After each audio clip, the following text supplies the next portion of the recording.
One of the first things which everybody should understand is that every creature in the universe that is in any way sensitive and in any manner of speaking conscious regards itself as a human being. It knows and is aware of a hierarchy of beings above it and a hierarchy of beings below it. That is to say that wherever you are and whoever you are and whatever you are, you're in the middle. That's the game. Your senses extend a certain direction, in all directions, and therefore give you the impression of being in the middle. Because the definition of a person is where you look from. Now, everything in the world feels like that. And also it has its own kind. You see spiders and hydras and sea urchins and so on don't look very natural to us. We say, well, I wouldn't want to look like that. But they say when they see us, well, what kind of an awful thing is that? And what a lot of nonsense it does. Now, we come here right at the start to an extremely important principle, which is the different points of view you get when you change your level of magnification. That is to say, you can look at something with a microscope and see it a certain way. You can look at it with the naked eye and see it in a certain way. You look at it with a telescope and you see it in another way. Now, which level of magnification is the correct one? Well, obviously, they're all correct, but they're just different points of view. When we examine our blood streams under a microscope, we see there's one hell of a fight going on.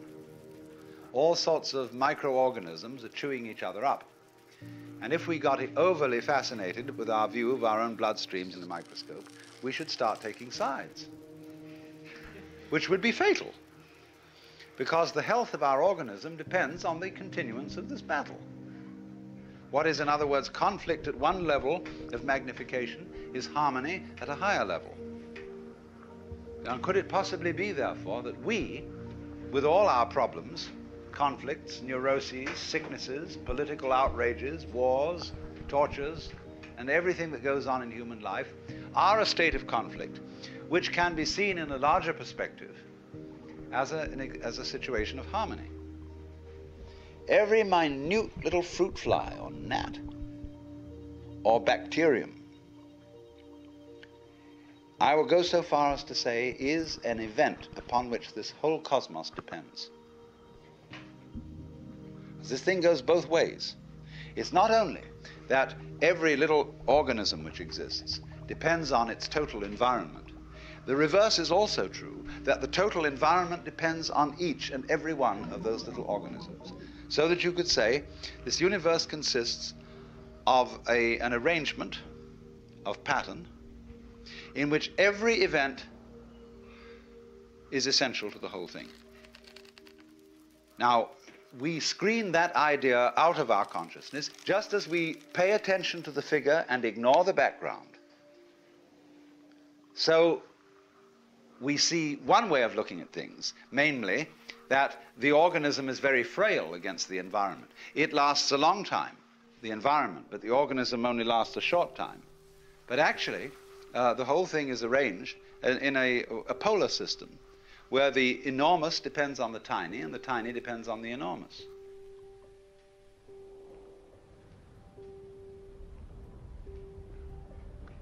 When you came into this world, there gradually arose into being the sensation of I. And it stays there a while, it goes through a development, and then it drops off. But all the time, everywhere, there are other I's starting up. See? Whether they be human, animal, anything you like. They be in other galaxies, etc. Always, they're starting up. Now, you would say there is no connection between them. No, in the same way, there is no connection between the molecules in your hand. And yet you say it is a hand. But if you look at it under a powerful enough microscope, the molecules in your hand are miles apart. What's the connection between this galaxy and other galaxies? Well, we can't see any connection. And yet there are gravitational swings whereby they respond to each other and move in a certain collective order.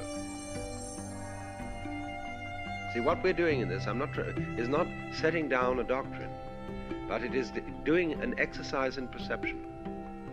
You can see it either way. You can see yourself, in other words, as existing only now. That's the only you there is. The alternative to that, logically, is to see yourself as everything.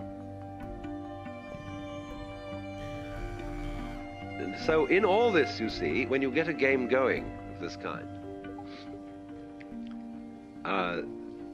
there comes the point of what you might call emotional investment. When you feel that the outcome of this particular feature in the game is urgent. See, this matters. And it's up to you what you think matters. We teach our children what matters, what's important for them to learn. And we teach them basically that it's important to live. And in a way, every being in this world is torn between going on and goofing off.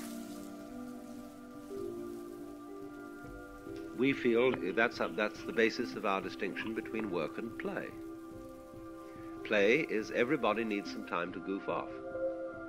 But they must go back to work because you've got to farm and fish and manufacture and produce so that you can go on. But when you see you have this terrifying urgency to go on and feel you must, this is important, this matters, we screen out of our consciousness the fact that this is our own volition and our own game. And the difficulty is that as we become disturbed and anxious about this, it's more difficult to keep the game going. In proportion as we are frightfully concerned to survive, we start fighting other people. We start clobbering our neighbors and whatever it is, all the old fights start. And it is these fights which, more than anything else, at the moment, you see, are endangering the entire human project. But all based fundamentally on the illusion that it's utterly important that we survive. But you see, in all this, what underlies is the illusion that I am going on, that I constitute a real continuity from this moment to the next moment, to the next moment, to the next moment. What are you afraid of losing when you die? Yes, everything that you've acquired as an individual and stored in your brain is dissolved and distributed. But at the same time, it is equally obvious that when you die, there won't be, following the moment of death, everlasting nothingness.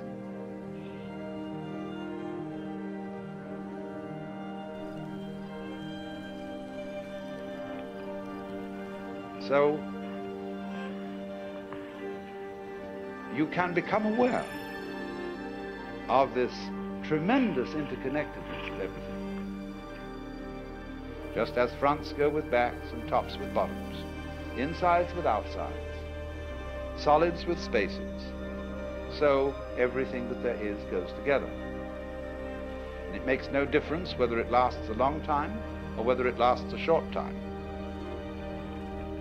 A galaxy goes together with all the universe just as much as a mosquito. You can get a certain vision of life where everything is seen to be a complex pattern of rhythm. Dances, the human dance, the flower dance, the bee dance, the giraffe dance. And that's what this all is. It's jazz. You see? This is a big jazz, this world. And what it's trying to do is to see how jazzed up it can get. How far out this play of rhythm can go.